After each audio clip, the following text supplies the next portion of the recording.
Welcome back to our podcast, Inspirational Journeys of the Best Minds. I'm your host, Ria, and in this episode, we're delighted to have Cat Russ joining us.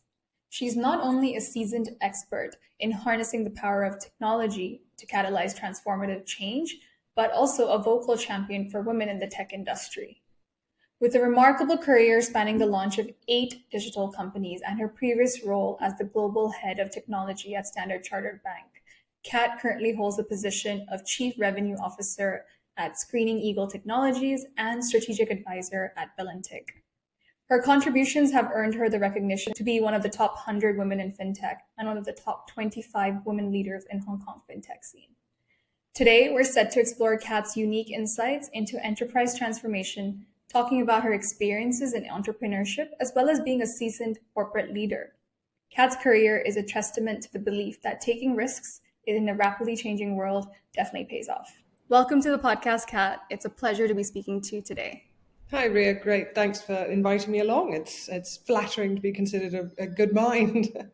So I'd like to start from the very beginning, Cat. So in terms of your childhood, could you walk us through what that was like? And I believe you have a pretty long-standing relationship with Hong Kong and how you grew up. So if you want to shed some light on that.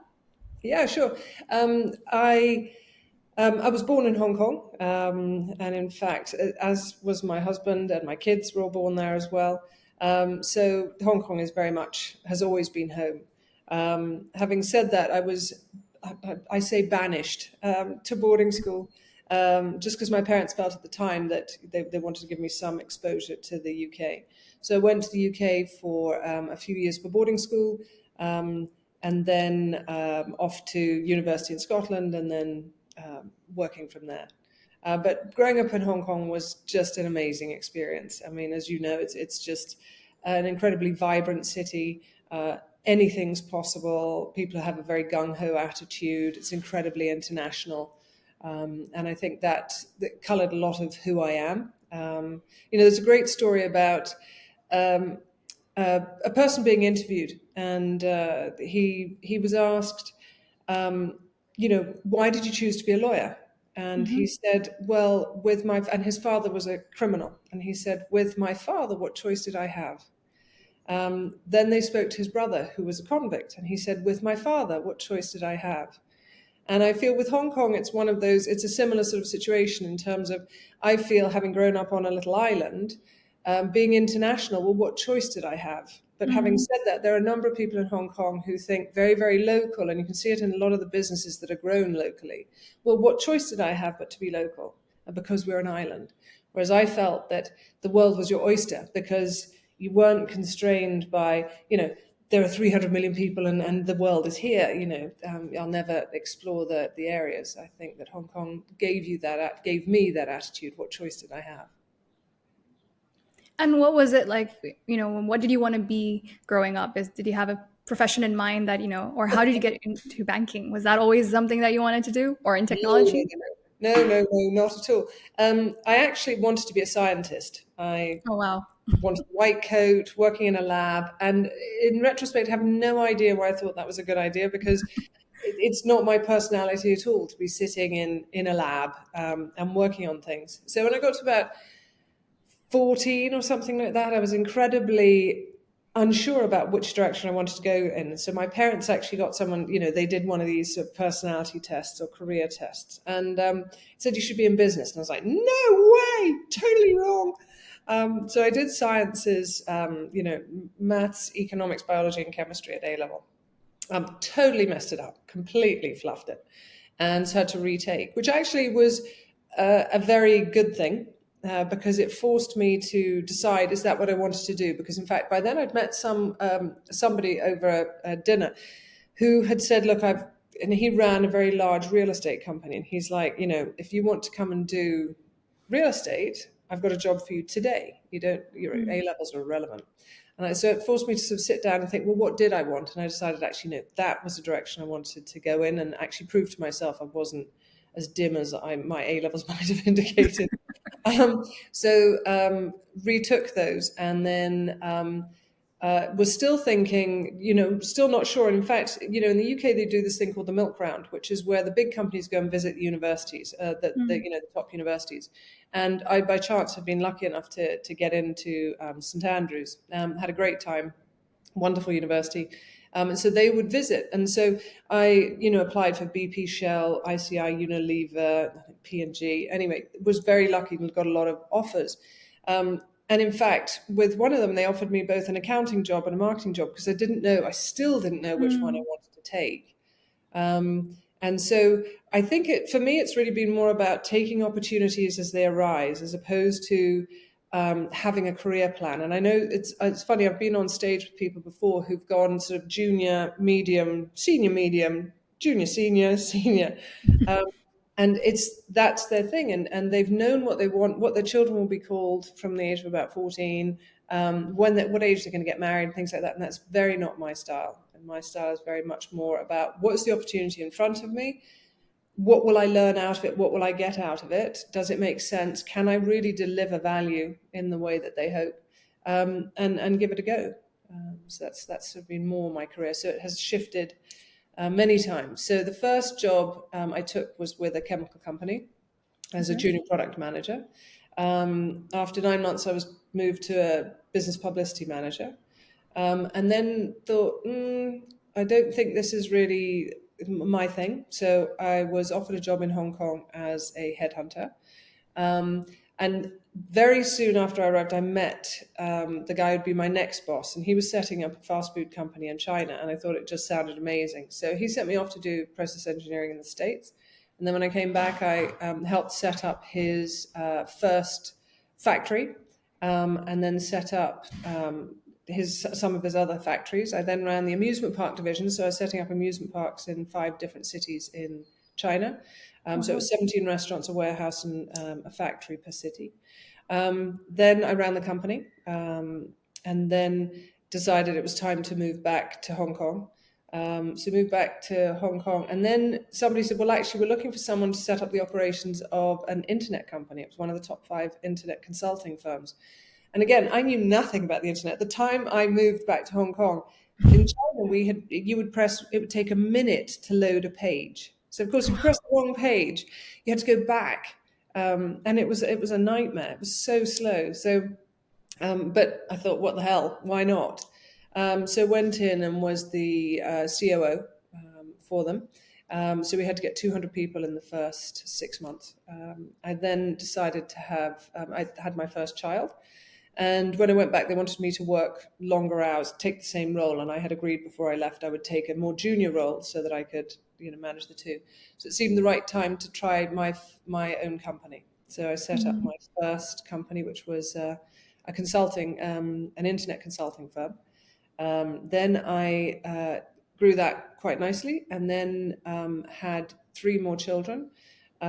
Set up 7 more companies, so an ad network in China, email marketing company, mobile magazine, a magazine on mobile, a developer network with over 30,000 mobile developers, a matching platform for investors and startups, a SaaS platform for Fortune 500s to manage sort of 500 mobile applications at a time, and things like that. So again, these came out of conversations or things that were happening. My husband's also very, very visionary, so a lot of the ideas came from him. And then Stefan actually joined me full time to work together, which was an interesting experience. It was very good sort of in the middle years because we taught each other so much because our view of the world was so different. But then we realized we overlapped so much, so it wasn't that good, and it wasn't fun working with my husband. So when I left to set up my next company, I was talking to various people as potential clients, and some of them offered me jobs, right? And that's how I actually got into banking. I thought Amy Lowe was very impressive. She runs Asia for UBS, and she had a vision that she wanted to really change the bank with technology, but not. She didn't have a clear prescriptive way of doing it, so I knew there would be a lot of space in order to actually to develop what needed to happen for the bank. And she gave a huge amount of air cover. We were able to just go where we found traction and ignore where we didn't. So that was amazing. And then so that was a wonderful 3 years. And then COVID hit and things got much slower. And then I was offered the job as global head of tech for Standard Chartered. Again, completely not something I'd done. I mean, I had to be licensed in my in securities and corporate finance, and everyone else in the room is about 25, an Asian wearing their Harvard sweatshirts, and they're looking at me like, "I think you're in the wrong place, lady." But anyway, so that was much more on the sort of investment banking side, and then for personal reasons decided to leave Hong Kong, and then was offered a job with a company using AI, AR, ground penetrating radar, etc., to check structural health of buildings, tunnels, dams, things like that. So anyway, as you can see, it's a very sort of non-linear route, and each time it's been a case of, well, why would I do it? What's the upside? What's the downside? What's the risk? And many times the risk is just you don't like the job and you've got to move on. And So what a trend, like what a career journey across all different spheres you can think of, industries, regions. Yes, different industries, different regions. Yeah, because a lot of those companies weren't in Hong Kong; they were actually in the US or in Europe. Which again, each time you're setting something up, you think you sort of know how to set up a company, and then you move country, and you're like, oh no, it's not the same. From the accounting and the tax, or the hiring people and contracts. So having been in a corporate, working style compared to entrepreneurship, what are the learnings? What do you prefer? What was it, what have you learned from the different working environments? I think that the key thing for me is always that there are two things I look for. One is, do I like the people? Right? It's a real one of those sort of no assholes rule. And if I like that, you spend so much time with these people. If you don't like them, there's really no point spending your time there. And the second one is, can you make an impact? Right. So if recently I was offered a job that the guy in charge is incredibly visionary and etc., but he's a real micromanager.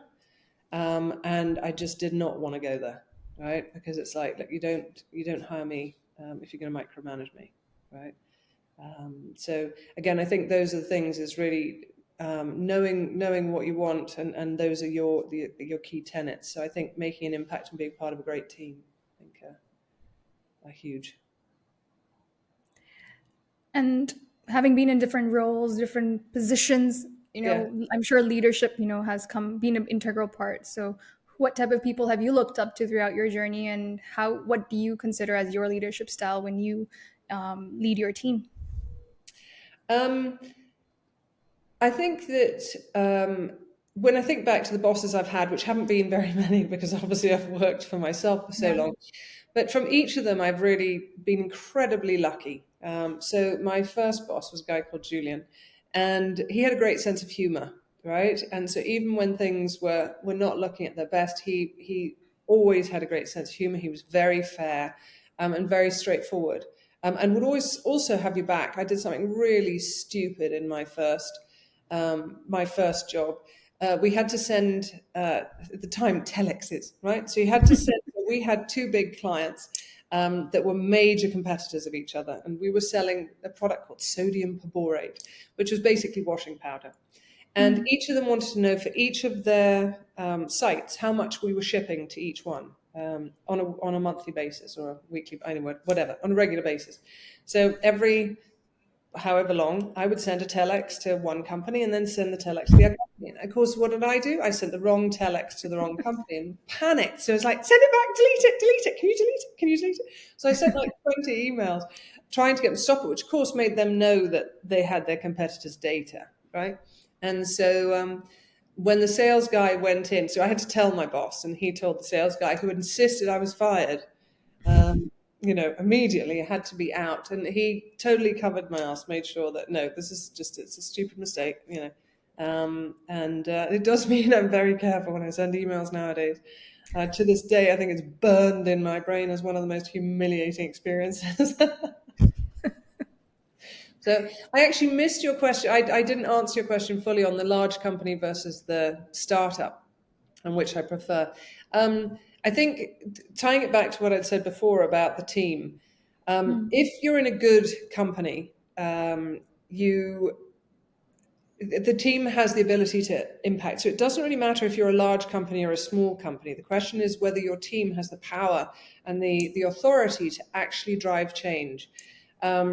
Bureaucracy, because obviously if in some companies, what their big thing is to say, look, if we automate things and we really create it as a very simple thing, people know exactly how to do it, right? And then people just become a cog in the machine, which is quite an old-fashioned view of management. And while it works for many reasons, so for governance reasons, control reasons, efficiency reasons, it isn't always the best way to do things. It's just the way that's accepted.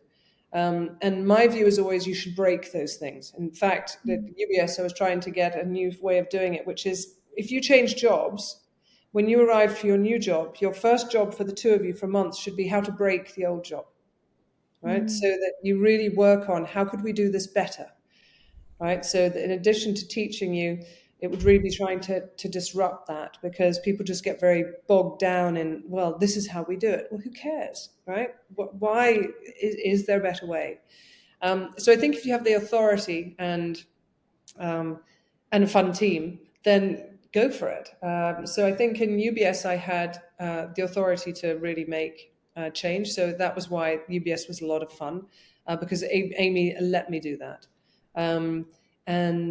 But also in your own startup, again, it's great fun. It's a lot of stress running your own startup, and I think a lot of people don't really understand what startup is. It's very funny when you've done both, and somebody in a big company says, "Oh, it's so stressful," or "Oh, I work so hard." It's like, look, if you've been in a startup, you understand actually how hard people in startup have to work. And I'm talking about the startup, because a lot of people, when they talk about entrepreneurs, they'll say, the lawyer who works on their own or the consultant who works on their own.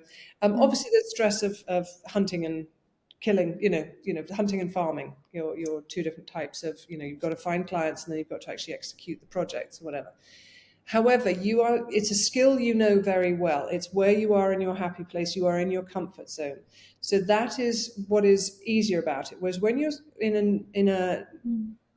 typically in a tech startup or things like that, you are totally inventing a whole new area. You're trying to get massive investment because you've got to invest in order to run this company. You won't be making profit on day one, which you would as a consultant. So I look at those two as very, very different types of companies. So when I talk about a startup, I'm really talking about companies that are building things from scratch and reinventing a market and disrupting. Those are the ones that I think it's incredibly hard, but incredibly rewarding. And every day, if you like problem solving, it's a wonderful career because every day there's something new about. I haven't done this before, or it hasn't been done before. So how could it be solved? And jumping back to my previous question as well on what's your leadership style? Like, how do you like to lead or drive teams and the people around you? Okay, so Julian was number one. Number two was a guy called Mike Denoma, who was the one setting up this fast food company in China. He would hire very young, very passionate, very interested people and then just let them go with it, right? So, for example, I was probably about 26 and I was already running the Beijing operations, 26, 27, and I was running the Beijing company. And I was having to build a factory for KFC. Now, we had the outer walls, but we had to build a factory to do all of the coleslaw for China. And we had 60 days to complete the factory to a level we could actually produce to their quality standards, etc. And anyway, so Mike had said, well, you can do that, Kat. I know, no problem. You can get it done, etc. So, okay, I can get it done. So I'd done the plan, talked to the engineer, got everything sorted. Anyway, he came to visit about halfway through and went, are you going to get it done? And I'm like, don't doubt me now. You've always had the belief in me that I can do it. So I still believe I can do it, but don't start doubting me. And so he said, okay, you got this. And we delivered in 57 days. Even KFC didn't think we could do it. So in fact, they weren't ready for us when we turned the factory on. Even at the 60 days, as we'd agreed, they were then 10 days late. But it was him having that kind of faith, giving you stuff to do and just letting you get on with it. And you would raise if you had issues. So I just said, in terms of my style, I think both of those are very much my, from Julian, from Mike. I would say sense of humor is very important to me in leading a team, because it can diffuse stress, but also, sometimes difficult truths can be told with a black humor. I think also being authentic. You don't know it all, and I think it's potentially a slightly more feminine leadership style in terms of being more collaborative. So I don't know how to solve this problem. How can we solve this problem? I think often and this is a huge generalization, but I think a lot of men feel that they have to know the answer for their team, whereas I feel that often when you share a problem with the team, and that's a good startup team actually, is it doesn't matter if it's male or female. It's solving the problem together. And I think that collaborative approach is one I use. And the other one is bad news, share it, and share it up front. And that could be bad news about somebody's performance, because then they can do something about it. And I think also about if things are not going well in the company, being able to share that with teams, then there are no surprises. And they can, people can help you. If you try and hide your finances, for example, and somebody keeps coming saying, I need a new chair, my chair's broken, I need a new chair. Suddenly you're looking at a bill for a couple of grand or whatever if it's a really fabulous chair. Whereas if you say, look, we really can't afford it, here are the numbers, right? Suddenly you find your team goes out and they'll go, and at the weekend they'll have been down at the secondhand store down in Changwon or something, and they'll have found a chair for $100. They'll solve the problem. And so I think, again, making sure that people have that the authority to do that also makes a huge difference. So I think it's be authentic, be upfront, be truthful, and with a sense of humor. And some of these things I didn't do myself earlier in my career, and so it's something I aspire to do more and more as I get older. And my next question would be, with how our generation, the workforce generation, is so multidimensional right now with different age brackets into the workforce. What advice would you have for people who are just entering the professional space, just starting out their corporate careers? I think that it's very tempting, particularly if you've got a big company that's offering you a job, to stay and think that's your career. I think that's incredibly dangerous. And I think for a young person today, it's the dumbest thing you can do. I think that for anybody today, regardless of age, and I have to say, I obviously am stuck in my mind somewhere in my 20s. And so when I'm dealing with people, I'm dealing with everybody as a peer. It doesn't matter if they're very young or older than me or whatever. So it's more a case of diversity of thought, right? So when I seek a team and I want to bring in people, I want to know how people think differently. I want them to challenge my thinking, and I want them to show me better ways of doing things. And I'm happy to teach them if they need advice on other ways of doing things. Mm-hmm. And in order to do that, you have to know there are other ways possible. So, I've worked with bankers over the last few years where they have never worked anywhere else, and they proudly tell me, I've been 35 years with the same company. And I'm like, why would you tell somebody that? That to me shows you have no ambition, you're so in your comfort zone, and obviously paid well, so you have no need to leave. But in terms of what you can add to changing things, it's almost negligible, because you only believe there's one way of doing things, whether it's filing an expense form, whatever. You cannot conceive of what other options are available. So when even for my own teams in Standard Chartered, I insist they had worked for 3 companies before they joined, because they had to be able to see, okay, so there are other ways. This is just another way of doing things, right? Which one's best? And so they could offer solutions that I might not know. But otherwise, if there's only one way, that's it, you're wrong. You can't deal with that. So it's having that's one thing. So really having that open mind. So I would encourage people to get to probably at about 5 years, they should be thinking about changing their job. and especially in the first 3 jobs, because 5 years shows you people like you and will work with you. If you change every year, it begins to get a bit choppy. So I would have said a minimum of 2 years, right? But probably more like 4 or 5. And it may reduce, because again, it used to be that the big companies were big companies forever. The average age, I think, of a company in 1970 was something like 70 years, whereas in 2017, I think the average age was 17 years. So companies turn over much faster. But I think also, when people ask me if they should do an MBA, again, MBA, I worry, is a bit groupthink, and you want diversity. You need multiple brains working on things from different perspectives. So if you treat teaching people to come in, and I think that's a problem often with when you're looking at Google, right, and why they switch to Alphabet, so they can have more smaller companies, because often if a lot of companies bring in this MBA layer when they're more established, and that can often block the brilliance of these weird, wacky ideas from lower down the company to get up to these geniuses who've done the company and found it in the first place. So I think they've worked out that actually running MBAs along the side is where you bring the power, because again, it gives that diversity. It's another way of thinking, but not in a team, right, to create that block. And often getting them to work at a more junior level is tough because they've got big bills to pay back for the MBA. So often when people have asked me, should I do an MBA? I've suggested they go and work for a startup instead for 2 years, because they will learn a lot more from a startup. And it's funny, I've had people say, oh, but the salaries are so low. And it's like, you're just about to put down X $100,000 on an MBA. What are you talking about, right? It's an investment in yourself.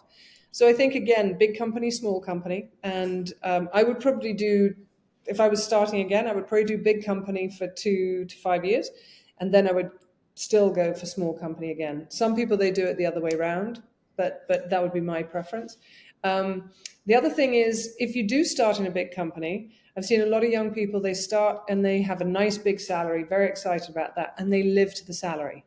And that's a disaster, because of course then you're trapped. So what I usually tell them to do is find out what your average friend gets paid and live to that.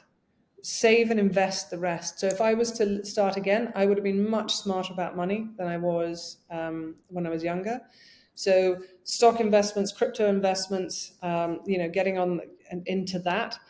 In terms of property, less so, because I think sometimes if you have a flat and everything is going into that, you are less mobile. And I think nowadays people need to be ready to be international, and they feel, oh, I can't move because I've got my house set up and things like that. So as an investment, yes.